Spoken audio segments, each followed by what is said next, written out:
একবার রংপুর বেড়াতে গিয়েছিলাম। আমাদের বাড়িটা যদিও অনেক গ্রামে, কিন্তু সেবার আমি গিয়েছিলাম রংপুর শহরে। তা এক ভাবির বাসায় আমাদের দাওয়াত ছিল।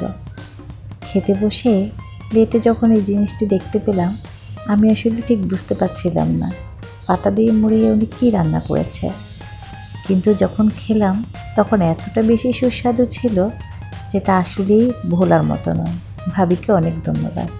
যদিও তখনও অনেক ধন্যবাদ জানিয়েছি, এখনও তো আপনি যেখানেই থাকুন না কেন, আপনার সেই রেসিপির কথা আমি কোনোদিনও ভুলব না।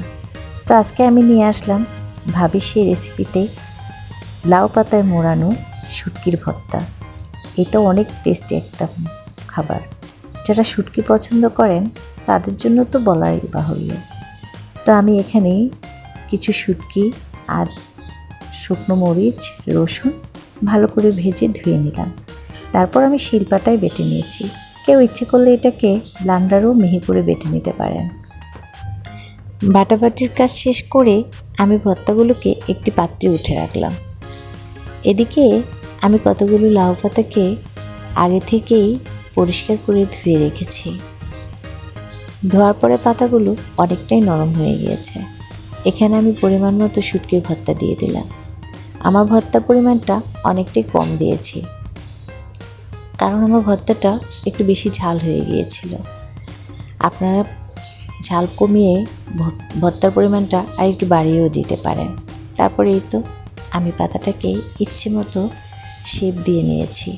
আপনারা ইচ্ছে করলে এটাকে আপনাদের মনের মতো শেপ দিয়ে নিতে পারেন।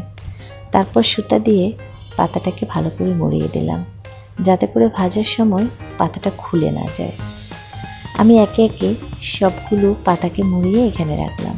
তারপর আমি একটি কড়াইতে তেল দিয়ে পাতাগুলোকে ভেজে নেব।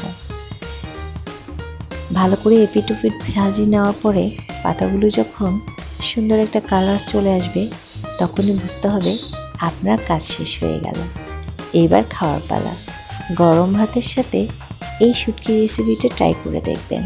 আশা করি সবারই ভালো লাগবে। অত্যন্ত সুস্বাদু এবং মজাদার এই খাবারটি ট্রাই করে দেখবেন সবাই। সবাই ভালো থাকবেন। সবাইকে অনেক অনেক শুভেচ্ছা।